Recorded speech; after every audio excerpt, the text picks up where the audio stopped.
So welcome everyone. My name is Igor Kufayev. And perhaps I'll skip the brief biography.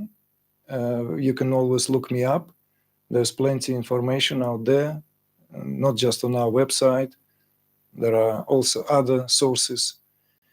Just to say that one way or another, after enjoying a successful career of an artist into my mid-30s, radical transformation of consciousness changed everything I thought of myself, the world, and everything that goes under that.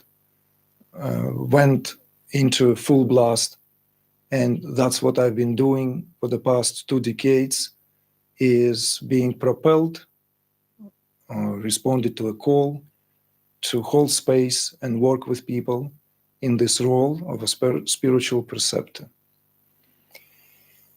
Now, the topic of today's live broadcast, loosely entitled Kundalini, the Ascent of Shakti or Descent of Grace, is a theme we are revisiting, which has been introduced in California and British Columbia over a decade ago, when I brought this in the form of a seminar, a day-long or weekend-long, to speak about this in a candid, direct, unplugged manner, because I felt there was a great need for that, based on my prior to that interactions with fellow, let's say, peers in the field, seekers, followers of truth, finders, that somehow it felt that the theme of Kundalini need to be revisited.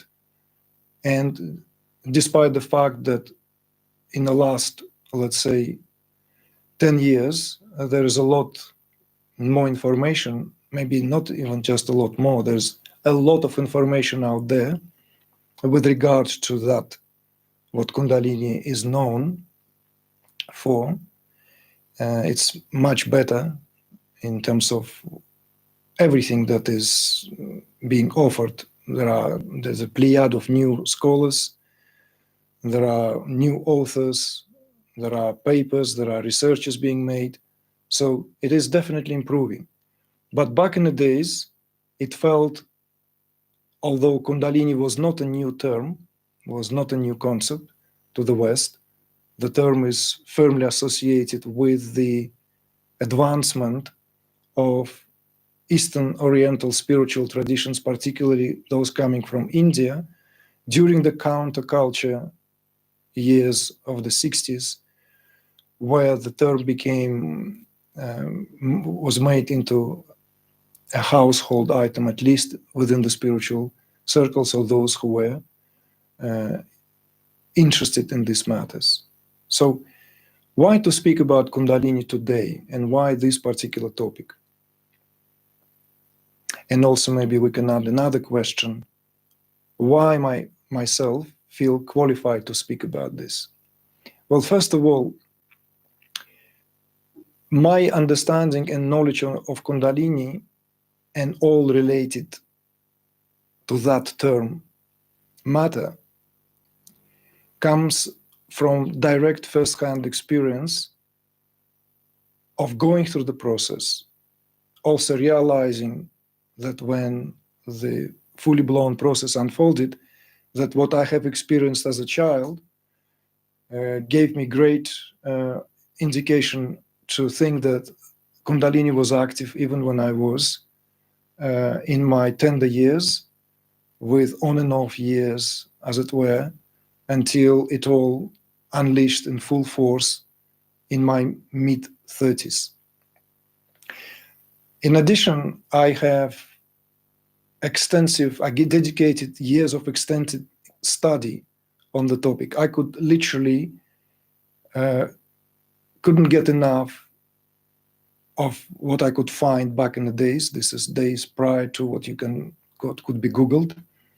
So I was reading as much as I could that was available there in printed format, as books, scriptures, and everything within that category.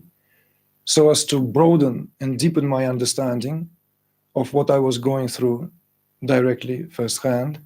And that gives me that, let's say, point of view, which later on, with years of working with the fellow seekers, as well as students and peers in the field, to come up with what has culminated 3 years ago in our own,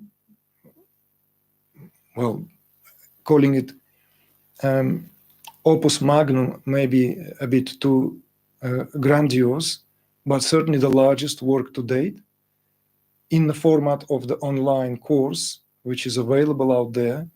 And putting the cards on the table, this particular broadcast is to direct your attention to that course, because we as a team and myself as a spiritual teacher believe that it's perhaps the most comprehensive offering on the topic of Kundalini from various perspectives.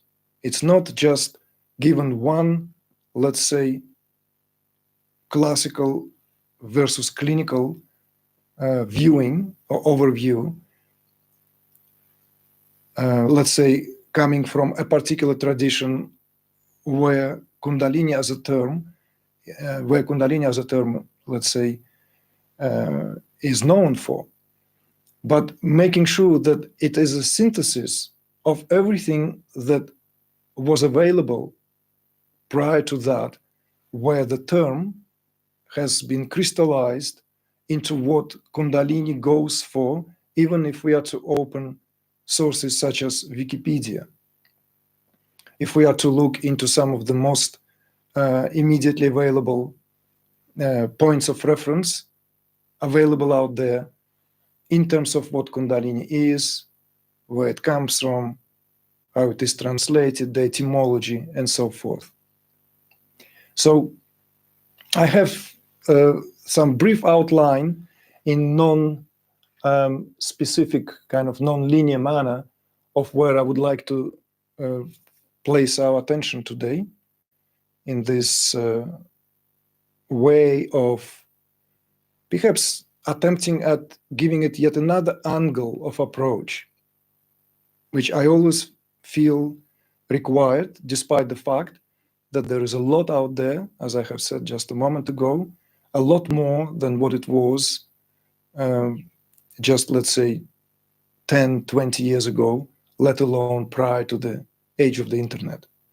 So again, why to speak about Kundalini?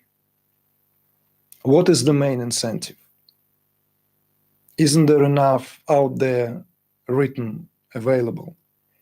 Let me summarize this in a nutshell, that with the awakening on the increase, precisely since the counterculture of the 60s, the term such as spiritual emergency and Kundalini syndrome in wide use inside the spiritual communities, since these terms became indispensable, highlights the importance of proper understanding, proper study, investigation, scientific research, and above all else, introducing into this field practicing medical professionals and psychologists at work. In view of that, we feel that there is still a rupture between what is happening in spiritual circles, in spiritual conversation at large, and how some of the professions, the aforementioned particularly professions of psychiatry and psychology, deal with on a daily basis. Why that is? The answer is simple. Because those cases of spiritual emergencies or Kundalini syndromes that it is known for are still lacking of a shared consensus among those peers, where very often, in fact, more often than the case, everything that is being in the appropriate circles under appropriate understanding, understood as maturation of a human psyche, is considered to be as one or another form of a psychosis, and therefore treatment ensues from there and then. So it is from that perspective alone we feel that the subject of Kundalini has to remain to be a cutting edge of spiritual discourse.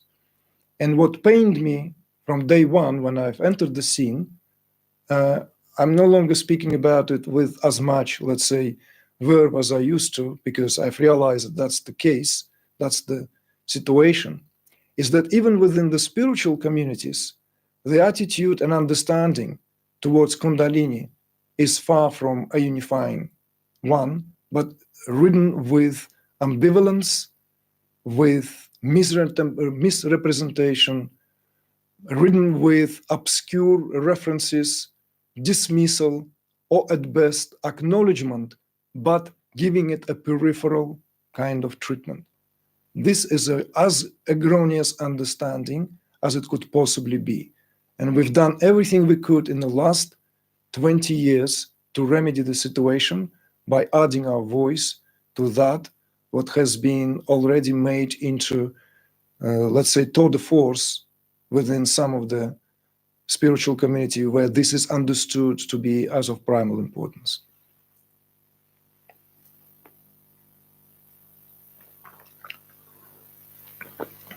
So,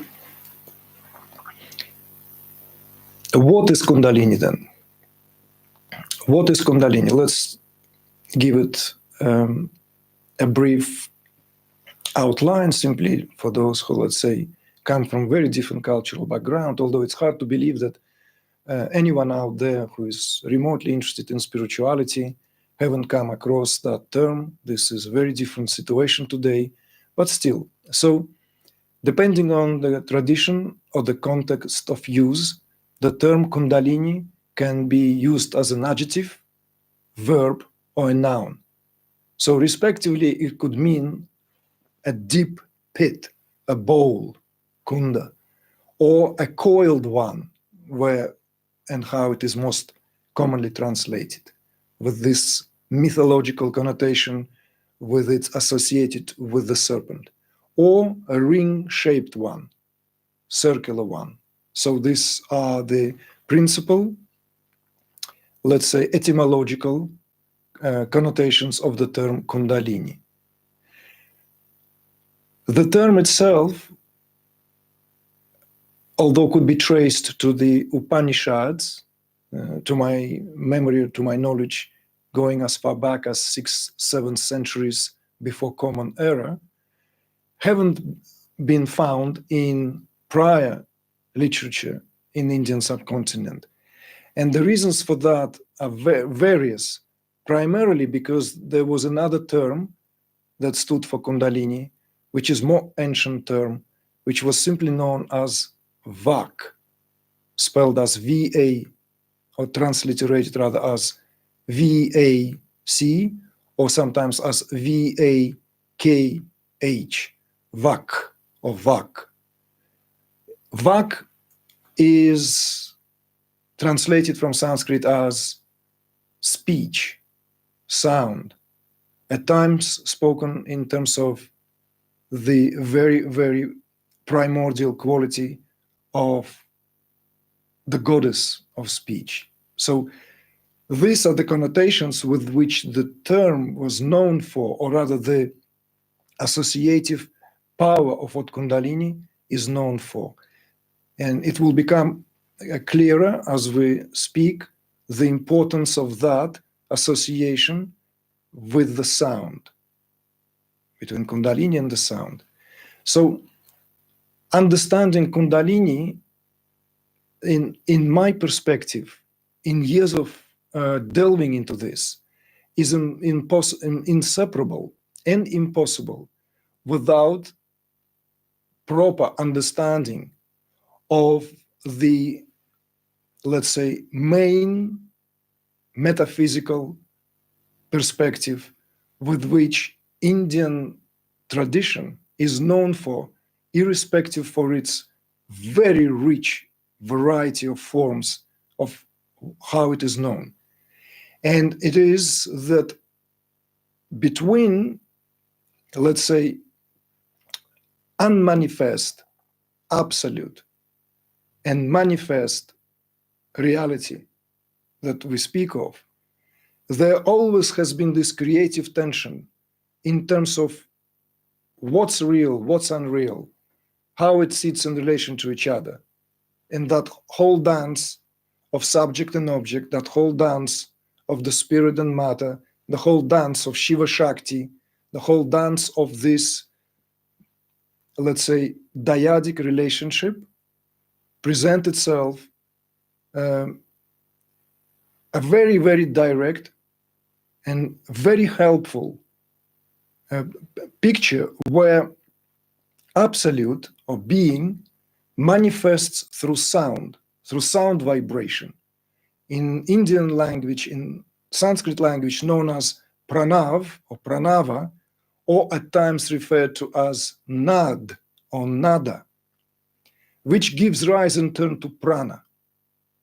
So prana, and in English language, prana often translated as life force or movement, pneuma in from the ancient Greek. Prana is then known as all-pervasive quality of awareness, which serves as the link between transcendental and manifest reality. This is very, very important. It's so important that let me give this point of reference, that when I was invited to speak on up and rising, let's say, spiritual platform back in the day, some 10 years or over ago, in thinking in advance what would be the most important theme to address, and this was my second presentation on request from the audiences that were, let's say, liked the first one, I thought I would deliver this under the theme of consciousness and prana, or prana and consciousness. It is still available in transcribed form on our website, I believe, in our journal. I highly recommend you to check it out because it speaks about the fundamentals if one wants to understand the metaphysical perspective, irrespective of whether one leans towards, let's say, point of view of shunya as an emptiness, void, or which is prevalent in Buddhist teachings, or the perspective of appearance with which the Advaita Vedanta postulates, or one feels much more at home in Tantric teachings, in particular Kashmir Shaiva Tantra, which have been chosen as an umbrella for our own work. It doesn't matter because it speaks to the importance of this understanding of what prana is. And to me, it was absent in the, let's say, larger conversation out there, at least at the in time and day when I have entered the circles. So the importance of prana. In other words, we can never understand what Kundalini is unless we first understand and inquire what serves as a link between the unmanifest, absolute, universal awareness and this manifest reality, this daily interactions, this embodied experience that we all have and share. And prana is that link that pervades it all. So this is very important entrance point to give us that kind of, let's say, opening into the theme itself. So I would like to read the excerpt, one single sentence from Trika Shaiva text attributed to Kalata. At first, consciousness transforms into pranas, which depicts the life force as the first emanation of consciousness, as simple as that, you see? And Kundalini, in turn, as the life force, therefore, is both transcendental and embodied. So this is where we invited to embrace, or at least sit on the paradox when it comes to the understanding of the term Kundalini. Understanding, just understanding, first and foremost, because it's very, very important to understand here that Kundalini here represents consciousness at that very, very fine point of balance where it is both transcendental and embodied. It is both at once. But what gives us a particular, let's say, view of reality, what gives us this experience here and now, is where the attention of Kundalini, as it were, is. It's as simple as that. But of course, this would need to be developed further so as not to just take it for granted. So we have established now that Kundalini itself is a manifestation of the vibratory power of sound. So this, as sometimes flow out of my mouth, this saying that universe essentially is Shiva humming its own name to itself, or to himself. And that's what Kundalini is. Kundalini is that hum, is that resonance, is this sound vibrations emanating from the heart of awareness. This is, I would say, the beginning of the understanding of the phenomenology of what we're dealing here with, even if we are quite liberally using so far traditional understanding and even traditional or leaning on a traditional language. So these sound vibrations, frequencies, that's what Kundalini is. Hence the reference to the earlier term prior to use, which was, as now you may already remember, Vak, speech, or the goddess of speech, before it was replaced by later form Saraswati, that is today known by all Hindus, the goddess of knowledge, the goddess of speech, the goddess of all the arts as we know them. But prior to that, that ancient term Vak stood for that power of Shakti as the power of speech, power of vibration. And that's what Kundalini in essence is.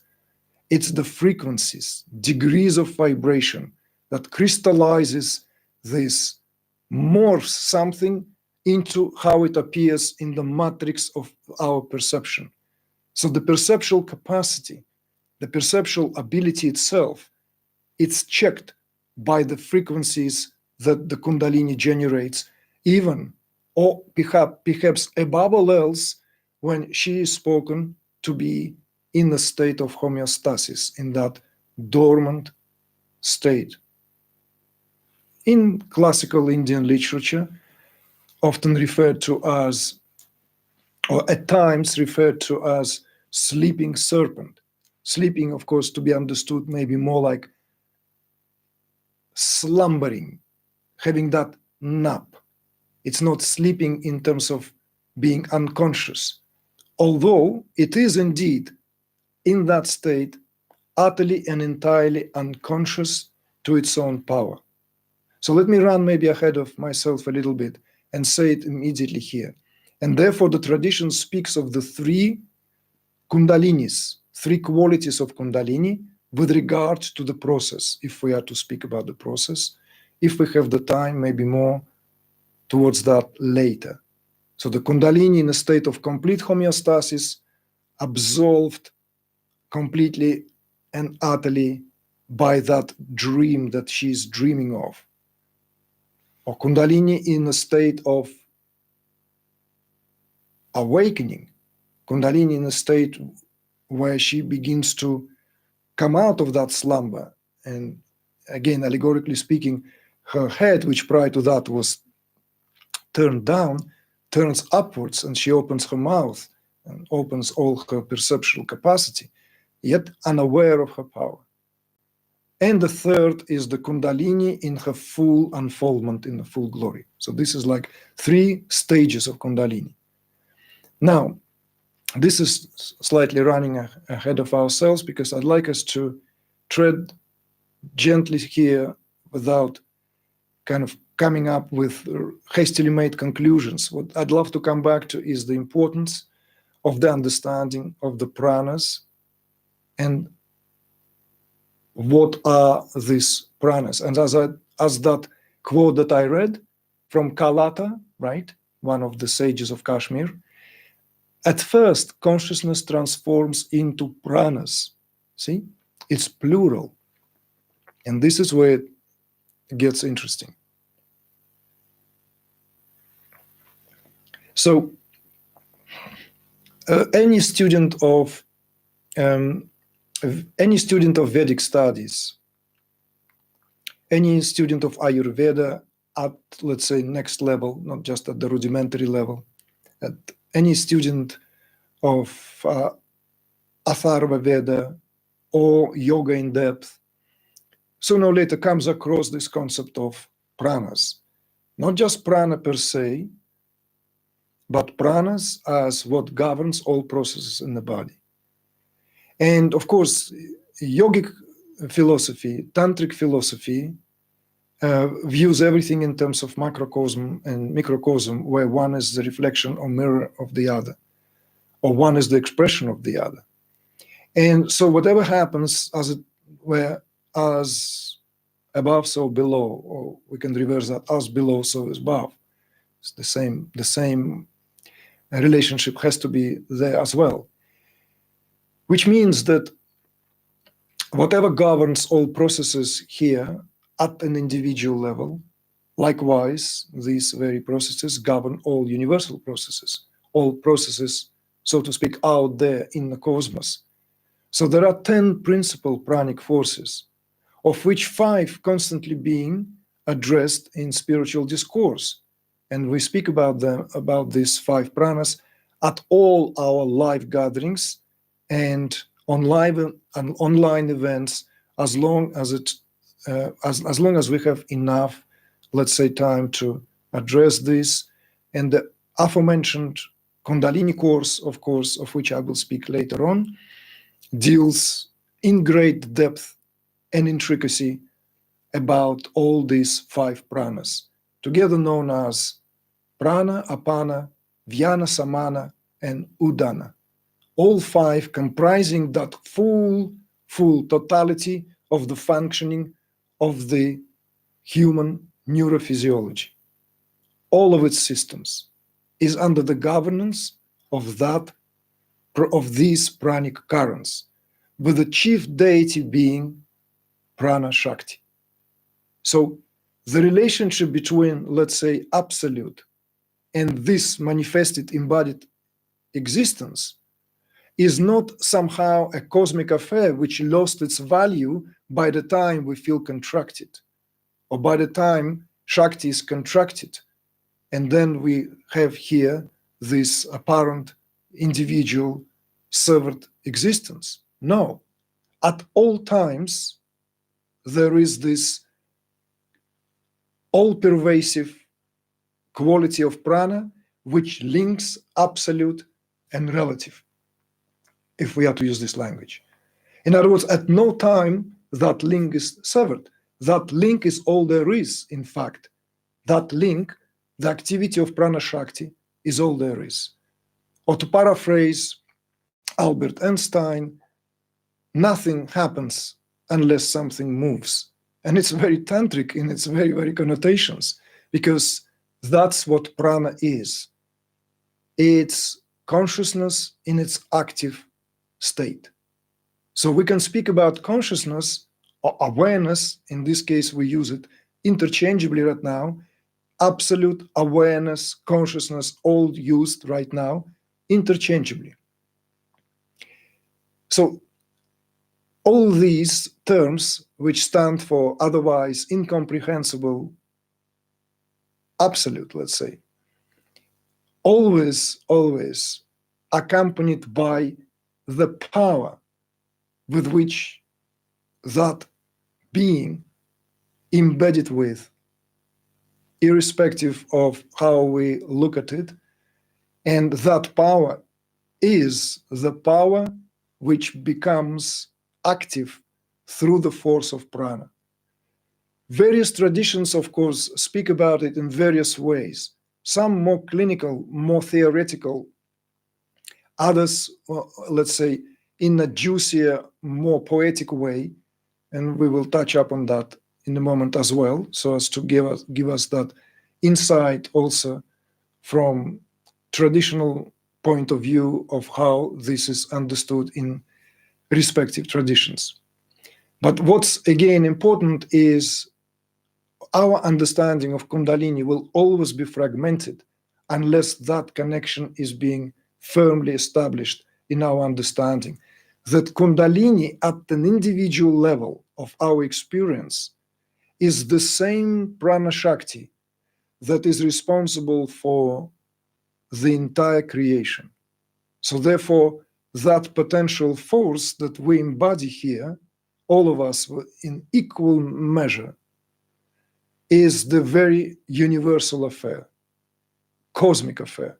So from that perspective, anthropomorphic perspective here, Tantric anthropomorphic perspective here, is that individual affair is a misnomer. It's a cosmic affair, and individually spoken because it's in disguise. So in other words, some cosmic processes here at play whilst we go about our daily life without giving often a second thought about it until we are stopped in our tracks and forced to do so, to put it bluntly. But of course, it doesn't mean that it always pans out in the same equal way for everyone, and this is where the topic of Kundalini is, or perhaps this is my suggestion, I don't want to insist. One of the reasons I have reflected on this, why is it that so many modern teachers out there either shy away or downright dismiss the importance of Kundalini, or marginalize this, which I feel it's even worse. Dismissing it, at least one can dismiss that very teacher, because someone who dismisses the very power of creative intelligence, the move and shake of it all, can be dismissed on the very same account. But those who marginalize it and view Kundalini as a peripheral affair, just something that might happen to someone and not necessarily to another, particularly within the lieu of the non-dual conversation at large. Kundalini often viewed as, it doesn't matter. The most important thing is to get to the understanding, get to that gnosis, get to the understanding. Whether Kundalini is active or not, whether it will happen or not, it's secondary. And this is the most erroneous perspective one could ever come up with. And if someone studies this properly and understands why that is, then it will become very clear. And this has been our work for decades now, soon into third decade, in terms of remedying this situation, in terms of how Kundalini understood and viewed and applied and worked with among the spiritually inclined, let alone those who have no choice. And that is a large and daily growing category of people. Because not as a footnote, but as a perhaps something that should be highlighted, my work here is not to theorize about this. I would consider this to be a too luxurious passing of time, which I would love to give myself just to study of this in the comfort of my office, library, or what have you. And that in itself, of course, has tremendous beauty and joy and certain, let's say, quality that is undeniably so. But it just happened that some of us are pushed and has been put on a spot to work with those who need that guidance, and it has been a non-stop affair. And we come from that perspective. We come from the perspective where classical and clinical understanding interwoven to such degree that you can't tell them apart. You cannot separate that thread. It's like a chain stitching on a fine Japanese denim, which looks like a rope, and you can't tell them apart. Where the clinical perspective, based on what people go through, all the phases and stages of the process, and aligning those who go through that process through introducing them into the depth and the beauty of the tradition and the understanding, so that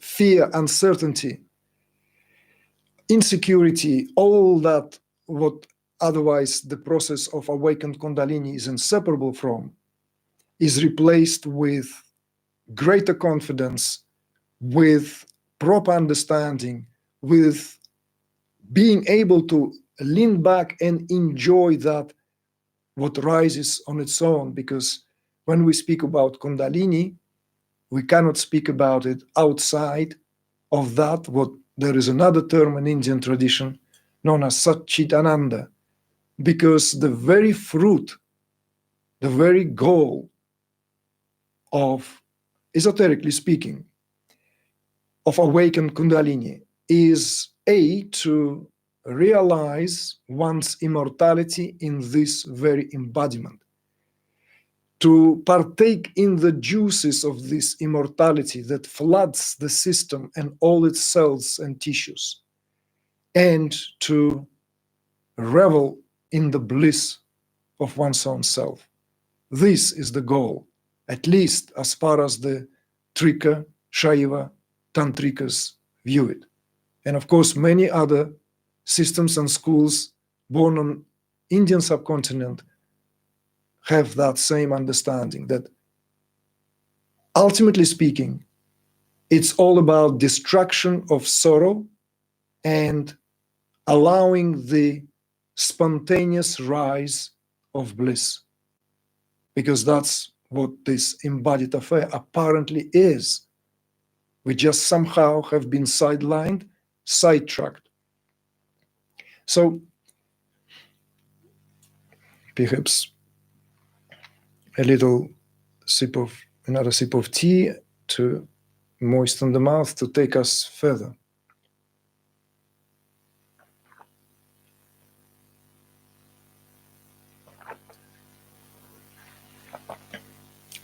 So as we speak about this, again, not leaving that more conversational sort of laid-back Saturday late afternoon, as well, at least from where I'm broadcasting right now. For some of you, it's a morning, for others, deep into the evening. I want to share with you some of the, let's say, publications that I have put on my desk here, just to illustrate, let's say, the state of affairs. And I'd like to speak a little bit about knowledge of Kundalini throughout the ages. So as to give us that now pan-Indian historic perspective. And of course, when we begin to speak about Kundalini, I could have said that phenomenology of Kundalini is not reserved or limited to Indian culture per se only. This will be, again, a misunderstanding, and we don't want to perpetuate this, because there have been voices out there to suggest that it's a very, very Indian thing, and it doesn't really have to hold a place of importance in our given time and day, because its relevance is disputable. Far from that. We can find many other terms that Kundalini Shakti is known for in other cultures, from Chi and Tsi in China and Japan respectively, to Shekinah in Hebrew, and in Semitic languages to Khan, as some of the tribes in Kalahari, in Bushmen of Africa referred to, and many other cultures in the world, particularly those tribal cultures where the connection that can be linked to the time of the matriarchate is somehow survived various different metamorphic, let's say, manifestations in societal order, because all this teaching can be traced down to the most ancient forms of collective gathering that we as earthlings have gone through, and matriarchate is intimately interconnected with what in India known as Shaktism, the very worship of the divine feminine, the power of Shakti. So just like there is very ancient forms of the worship of Shiva, there are very ancient forms of the worship of Shakti. So when I say Kundalini throughout the ages, we're literally talking about millennia upon millennia. We have no idea how far back in time this goes, simply because our archaeological evidence is way too restricted to the fossil evidences. And we know that Vedic culture is one of rare cultures that did not leave fossil evidence, because this was not the culture which placed an emphasis on brick and mortar, not by erecting monuments. The culture thrived through language. Vedic culture primarily known through building architecture in the spoken law, and sung, maybe even better said. Vedic civilization is sonic, and the emphasis was made on oral tradition passed from heart to heart, where the sound vibrations, particularly Sanskrit language here, what allows the light to pass through, was chosen to give that as a possibility. So therefore we, like scholars now, of course, do whatever they can today to retrace these steps, to see how far back in time it goes. But it's very difficult and nearly impossible, because one would never find evidence in terms of relics. Relics came much later in terms of the span of time. So what particularly comes to, not so much what comes to mind, but rather what I'd like to make an emphasis on when we speak about this now, knowledge of Kundalini throughout the ages. I've picked just, the choice is just maybe subjectively driven, if not random, of what I have in my library. I have quite few books, but let's start with this volume, and that I'm holding in my left hand right now, known as Sri Saundarya Lahari, The Descent. It's the work attributed to the philosopher sage Adi Shankaracharya, who has been active in the 8th century and considered to one of the greatest luminary of India, or greatest luminary India has ever known. Whereas majority of spiritual seekers today know the name of Adi Shankara through his uncompromised expositions on formulating the Advaita Vedantic, let's say, axioms and sayings which have traveled all into our day and age. And remember, there's this saying that sage such as Ramana Maharshi didn't bring anything new. It's just a more modern reinterpretation of the Vedantic teachings of Adi Shankara, just 12 centuries after. But fewer people know that Adi Shankara was a reverent worshipper of Shakti. And this work in particular is important because this is considered to be as his final sadhana. And among the scholars in the field, there is this shared understanding that sages conclude the sadhana in literally monuments, just as in the case of Maharishi Mahesh Yogi's less known to the popular, let's say, crowd, people who knows TM, his poetic gloss over the Rig Veda known as Aparusheya Bhashya. Or going a bit earlier, another polymath, Aurobindo Ghosh, Savitri, his work on which he worked for 20 years till his last days. In the same way, Adi Shankara's Sri Saundarya Lahari is a monument to Shakti. It's a monument and a poetic invocation of the goddess herself. So there are very beautiful passages on Kundalini, of course. If we had more time, of course, I would have ventured to read some.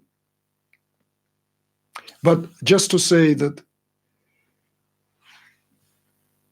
in the 8th century in India, we already had this poetic document where the term Kundalini openly, unabstractedly flows from the tongue of the poet sage into the expressions of that invocation, where the Shakti is given that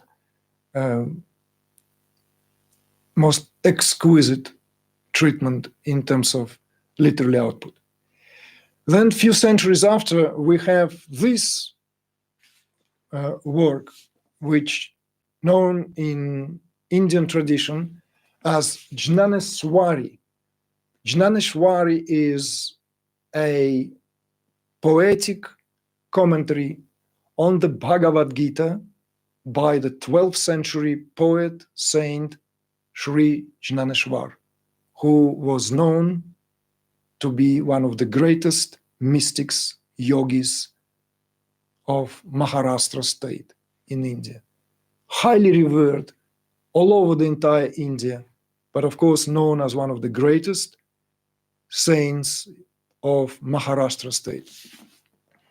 And there is one particular chapter, extraordinary chapter, where he gives this poetic outpouring on the entire Kundalini process in verse.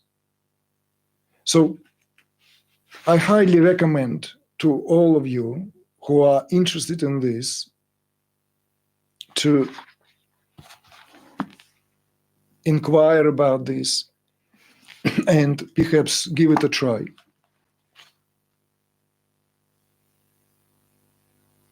So, far from, let's say, how it is often spoken today, that Kundalini has been underground and has been shrouded in mystery, in secrecy. At a superficial level, everything is shrouded in mystery, and everything is shrouded in superstition, and everything is somehow a great secret. But within Indian tradition, Kundalini has never been a hidden secret. It has been known as the mover and shaker of all processes, as simple as that. It's been worshipped by the sages, philosophers, yogis, and tantrics alike, irrespective of their, let's say, preferred metaphysical points of view. This is very important to understand. And the time has come when this necessitates this, in the landscape of spiritual, let's say, of what spirituality has to offer today. It's not only been overlooked very often, but as I have repeatedly said, dismissed, and this is causing a lot of undesirable repercussions, because many people who undergo spontaneous awakenings end up with confusion rather than clarity. So with regard to that, I want to mention another book which I actually do mention very often. It's hard to tell, but it's been published 15 years ago. Yeah, 2009. Kundalini Rising. Published by Sounds True with the foreword by Tammy Simon, who confesses that she had a brush with awakening herself. And it has this literally who is who in spirituality, at least at the time, the list of contributors, which includes late Bonnie Greenwell, PhD, who is unfortunately no longer with us, Bruce Grayson, Lawrence Edwards, Penny Kelly, Jean Kiefer, Gurmukh Kaur Khalsa, Shanti Kaur Khalsa, Sadbir Singh Khalsa, Gopi Krishna, Olga Luchakova, Stuart Perrin, Swami Shivananda Radha, Stuart Savatsky, PhD, who is a dear friend of ours and great supporter of our work, and even Ken Wilber, and many others. 20 authors contributed to this volume, which I have come across during our stay in Vancouver, sometimes in the early 2013, something like that. And it has variety of perspectives, but what struck me the most is one of the chapters which deals with statistics of how 5% of the population of the North American people are being treated for unknown psychiatric disturbances, which all falls neatly under the category of steered, activated, perhaps awakened Kundalini, and yet all of them are being medicated. And that figure back then, when we have looked into this in terms of what would 5% of the population of both Canada and the United States makes together, it's a staggering number of people who have been put on drugs and medication whilst they are actually, in fact, undergoing spiritual renaissance, to put it that way. So this is just like to add to this conversation, and I would like to go back just now again for that slight comparative analysis to help us maybe also and link the actual theme of today's, why we called it Ascent of Shakti versus Descent of Grace. So when we speak of awakening of the Kundalini and the purpose and the methodology applied, we can here view two respective traditions which are also deeply interconnected, that of yoga and tantra. And we can see how awakening of Kundalini in yoga and tantra traditions differ and where they overlap in terms of their similarities. So the main difference is that in yoga, or rather yoga places an emphasis on the rising of the Kundalini, which has one way or another primarily goal to adhere and bring about manifestation of psychic powers known as siddhis in Sanskrit. And that is done or achieved through the skillful manipulation of pranic forces, which explains why pranayama is considered to be the chief of the practices with which Hatha Yoga in particular known for. There are some other texts, some other traditions that are yoga. There are many, Gerarch Samhita. There are any like the Hatha Yoga Pradipika, of course. That's what Hatha Yoga primarily derives its today's practices when it comes to that. Let's say, I'm not talking about yoga how it is spoken in the West, so please let's not get confused. I'm not talking about various isms of yoga, how they have been adopted to the Western soil. No, we are strictly staying within the traditional understanding, that is. So the breathing to assist in the awakening of the life force, that practices aimed at conscious manipulation / control, emphasis on the breathing, pranayamic practices to ensue and create the possibility where the descending life current, life force, and the ascending life force, or rather the descending and ascending currents, reverse their respective direction and meet in a respective center. In most cases, that is in the stomach, or rather in the Muladhara, in the solar plexus, which basically known as the seat of the Samana Prana or Samana Vayu. Not to go into great length and depth into it, but just to explain that in a normal human being, incoming breath and outgoing breath are the manifestation of apana and prana. When we inhale, it's the activity of the apana, the downward moving breath. And when we exhale, it's the manifestation of the pranic current.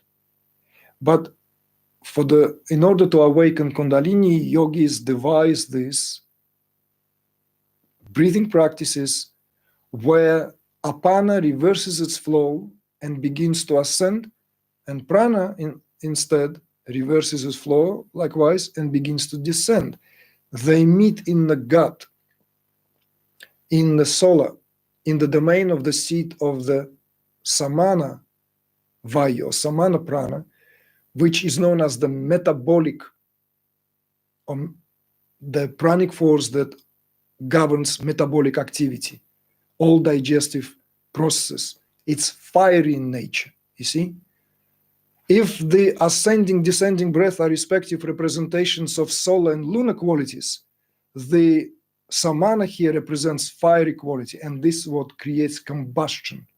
And that combustion sends the vibration down to the chamber where traditionally spoken Kundalini resides, as it were, at the base of the spine, again, metaphysically speaking. And that's what causes sudden and often intense awakening of Kundalini. This is a yogic ways. Tantra, in this case, Trika Shaiva tradition, places an emphasis on Shaktipat, descent of power, literally. And it is either considered to be receiving from a living adept or from Shiva himself, which is again acknowledged but considered to be a more rare event. In any case, the emphasis in terms of practices is on visualization. So tantric practices are actually utilizing the power of visualization. We're seeing the Shakti as the manifestation of the goddess embodied as this very physiology. So this is a unique feature of Trika Shaivism, also known as Kashmir Shaivism, where the distinctive feature in comparison with yoga is not, let's say, hitting Shakti with the force as in yoga. That's again using that scholarly language. In fact, it's a scholarly language. That's what these authors themselves, hitting Kundalini with the rod.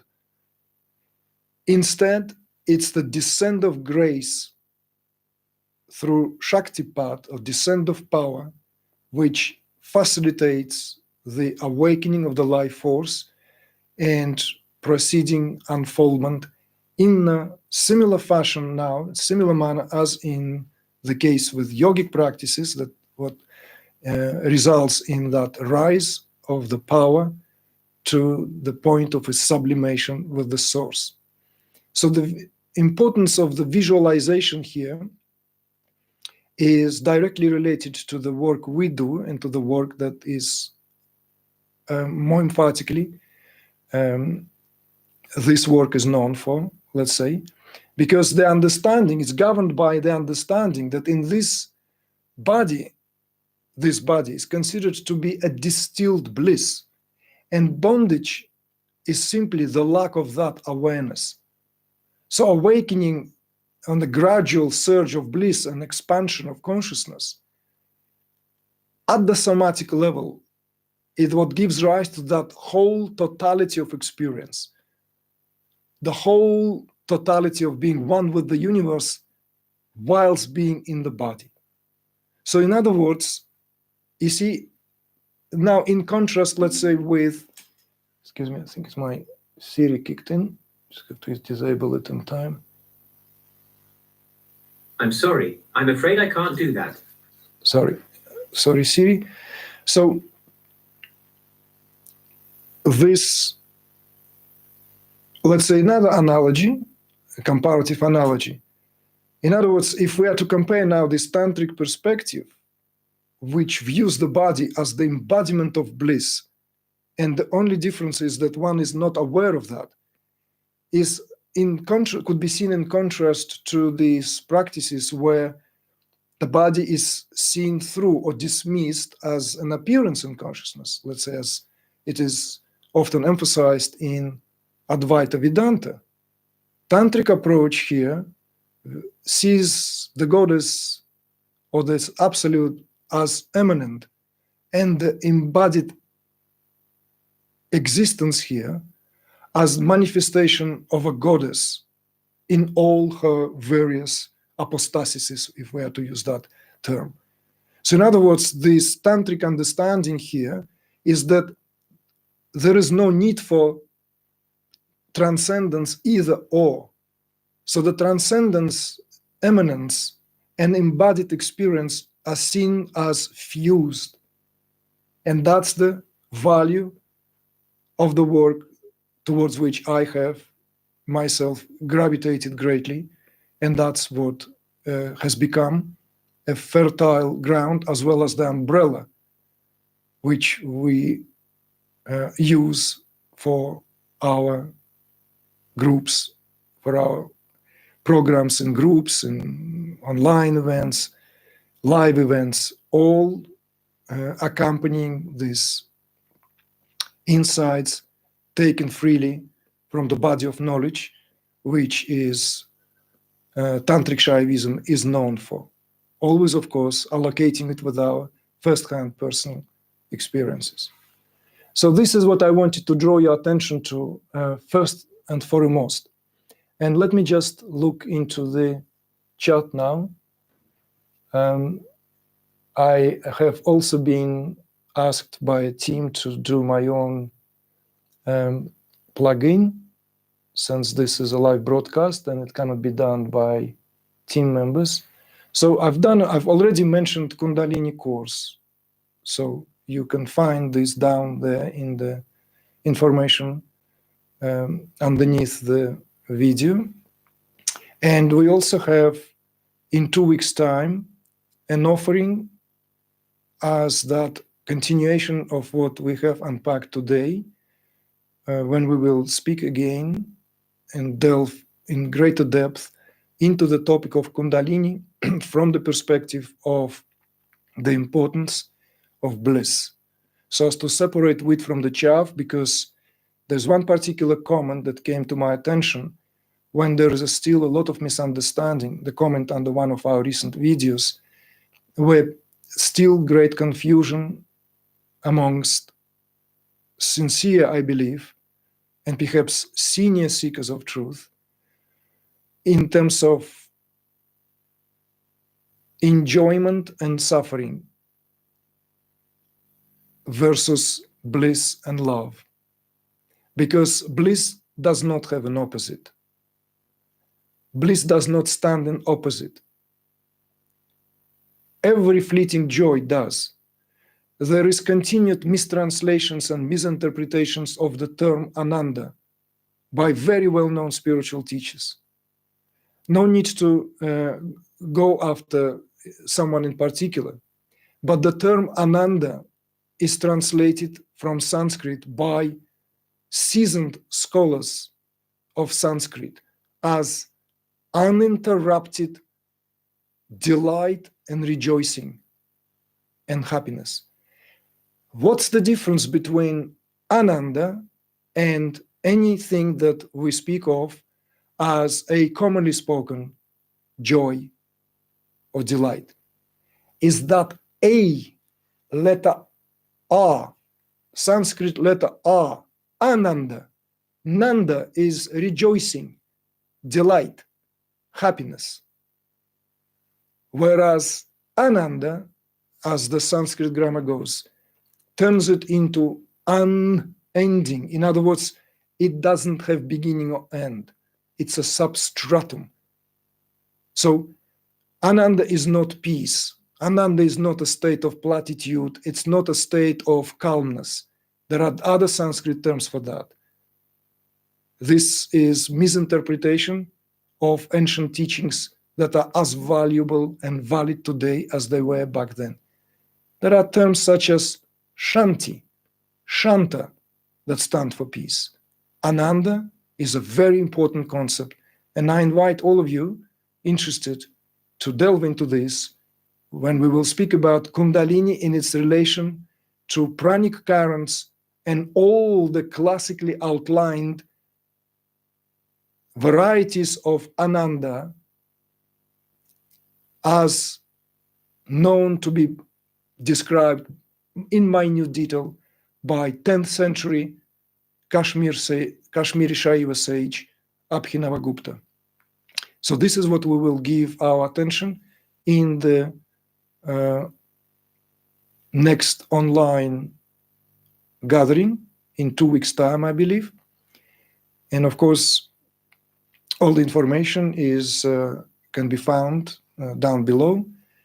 And I will now look at and perhaps just randomly pick a question or two.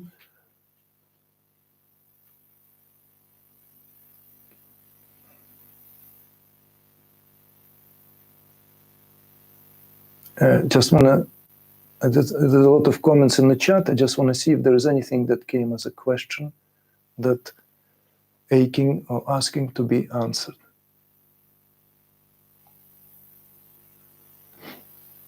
Yes, thank you. Very, very reaffirming comments about the Kundalini course. And whilst I'm looking at this, perhaps it would be good to mention. Okay, so I found something here.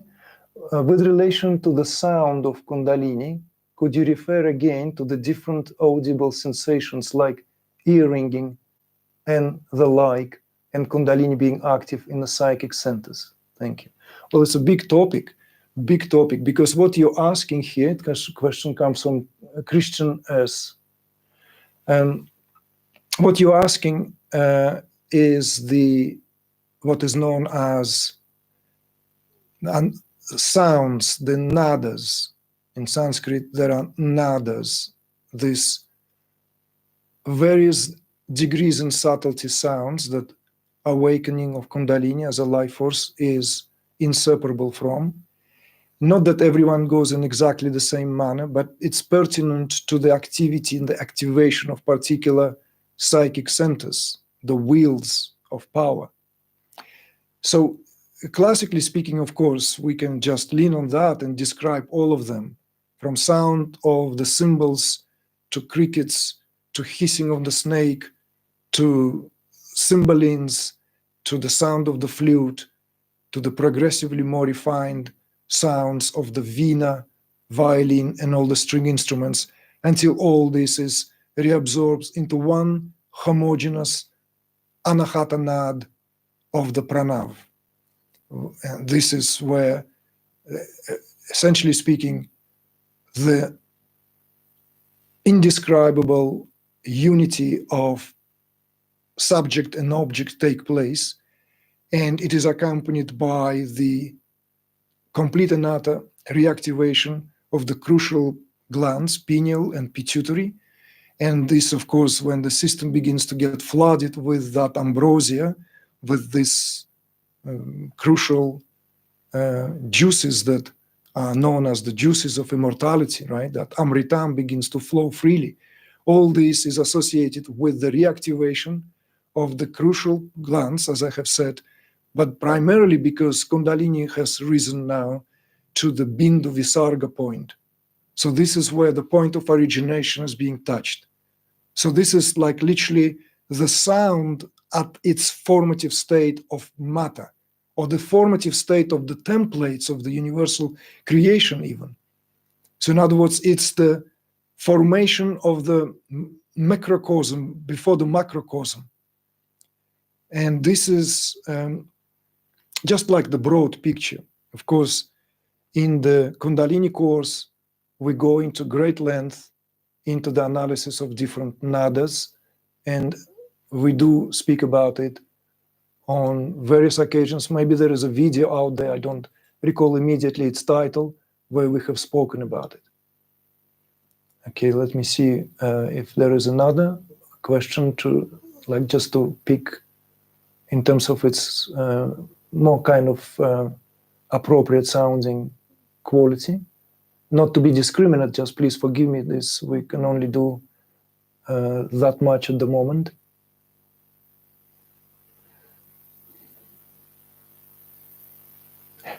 Okay, there's a question, Sunanda, that grantees are still there if Kundalini energy go painfully through heart, navel system and jumps from one place to another. It's a bit too random a question. Need to be more precise to make some assessments of that. So please forgive me.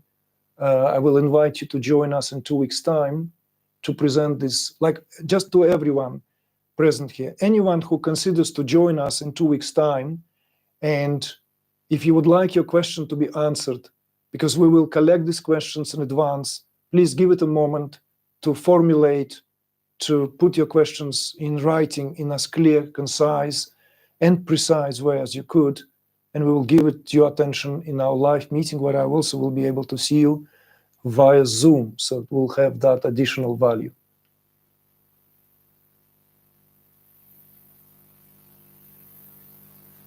Yes, all these unfortunate, of course, manifestations, the loss of emotions and disconnectedness, all these dissociations, that all these, I mean, just like browsing through this, you see that this, we didn't, in this presentation, we didn't go into great length in terms of the symptomatology and the accompanying phenomena of what Kundalini is known for, both in terms of its, let's say,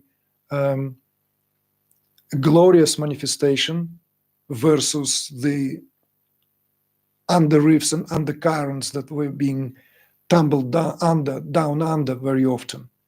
Because this cannot be just spoken in this kind of like a one-way format. This has to be spoken always with regard to the context, the quality, nature of experience. You see, we can, of course, list out a variety of ways of how things can go wrong, but that's not the way this should be spoken, because it has to be ideally tailored to individual needs, tailored to the circumstances, in the context of what anyone undergoes in any particular moment of time in terms of their awakening.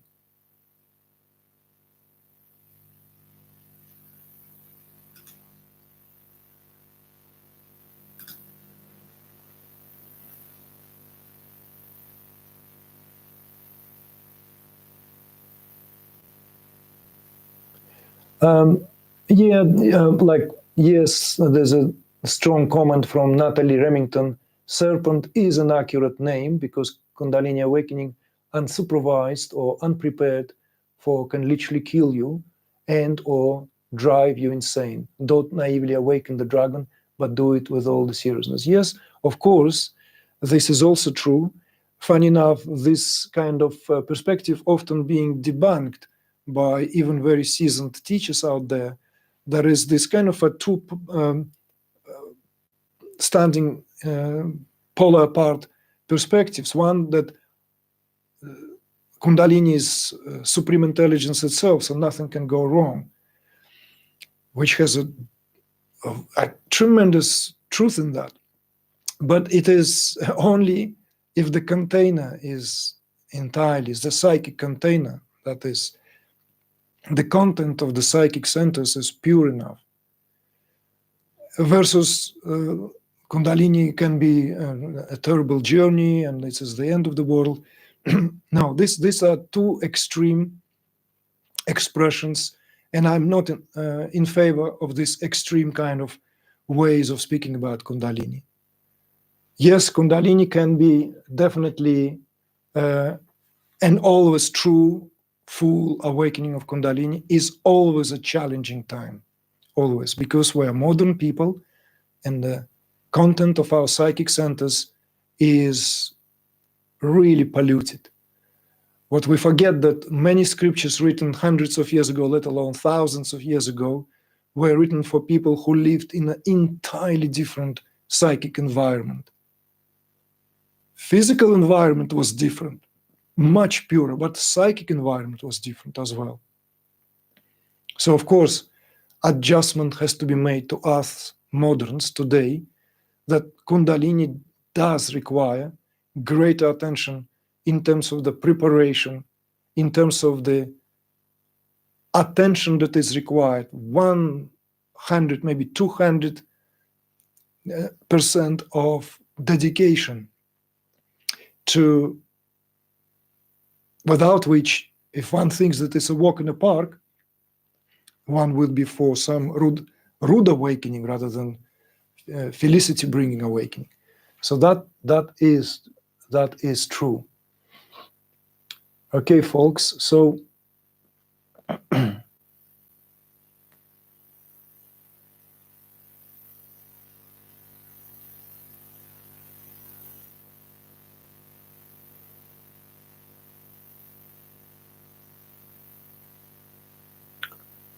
okay, there's a question with regard to what we discussed, like lower down in the chat.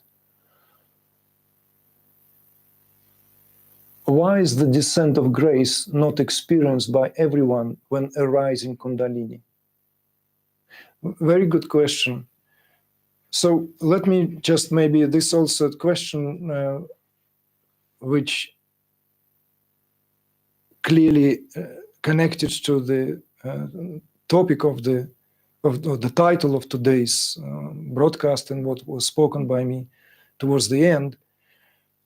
When we spoke about the distinctive difference between the yoga approach and Tantra approach, or yoga-based, Tantra-based approaches, which has similarities, so let's not just like put them in opposition to each other. This will not be a correct estimation. However, yogic approach is often spoken of in terms of a virya approach. Virya, Sanskrit term of warrior-like quality, power. It's the kind of a solitary affair. I can do it kind of affair. It's like when one takes the bull by the horn, literally. It's when one prepared to jump on the head of that dragon, if we speak to that, and ride that until one subdues that.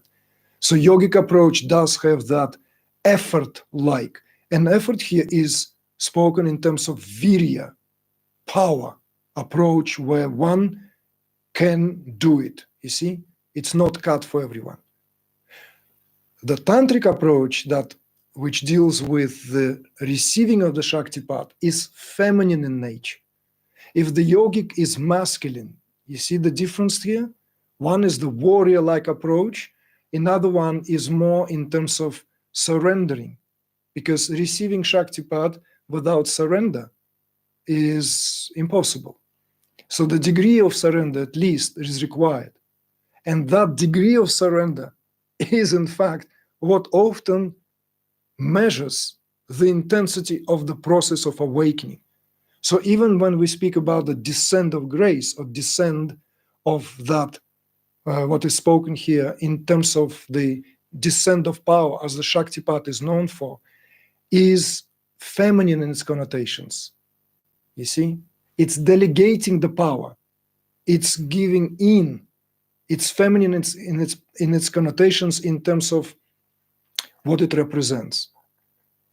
I don't care how it sits with feminists, if it kind of like infringes on someone's understanding of what femininity is. I'm speaking about it purely in terms of how the tradition speaks about it. Okay, so please don't hold me accountable. Or again, did you hear the latest broadcast? He's coming across as a sexist again. He's like, no, masculine versus feminine. So the Tantric approach is Shakta approach, is the approach of surrender. And the greater amount of surrender, the greater degree of that descent can be facilitated. Whether this is directly through a living being, an adept, or whether one here becomes the receptacle of the descent of grace of that abstract absolute represented by Shiva. You see? All right, folks, so it's getting now to that time when we should really wrap it up. I believe all these comments and questions will survive once the video is uploaded, so it will be there. What I highly encourage all of you who would like to truly hear the response to these questions, save your questions, bring them into our next live broadcast, either in 2 weeks' time, which is an event that we have put together, or in one of the next coming live broadcasts. So more specific questions I would not feel fitting to answer here, because specific questions that require a more emphatic address should be given a proper attention. Okay. What I wanted to mention, though, when I was speaking about the Kundalini course, is that just to kind of also unveil a little bit and share our excitement and our plans, we are working on the volume of our next book based on that Kundalini course. So, but it's indispensable, and we see this online course, which is filmed over the period of 3 months, not to mention the Q&As that are included there, which took another few months to follow. But the actual material of the course itself was filmed over a period of 3 months. And it contains information which I want to just maybe, for those of you interested to know, is that it has classical clinical perspective, it has Kundalini care, it has unique Tantric perspective from Trikashaivism of how Kundalini viewed, which is considered among the scholars to be the original source of how Kundalini viewed before it was then interpreted by later scriptural accounts, and how it is then came to be known to us and adopted into the body of New Age, largely through all these chakra systems of the later works. And we retrace this back to this more, let's say, from our point of view, authentic sources, in a sense of how it has been outlined in terms of its connection to that lofty teachings, lofty philosophy of Trikashaivism. Okay? For whom this course is? This course is for everyone, literally. It's for the peers in the field, and we do have people who practicing psychologists, for people who are in respective professions. I would love this course to be taken by people in psychiatric professions who work with people, so that they can have a very different perspective on what in inverted commas, goes wrong with the human psyche in terms of its maturation processes. This is certainly for those who are undergoing awakening at this very moment, and those who would like to get an esoteric, rich philosophical background in terms of Kundalini in synthesized perspective, because it incorporates many different systems under one cover, as it were. Okay, dear ones, it was awesome. So I wish you all a sweet, lovely end of the day, and blessings to everyone. Let us reconnect in our next gathering, wherever that may be. Okay, so peace, love, bliss, and grace to all. May peace prevail. Jai Gurudev. Okay, folks. Bye for now.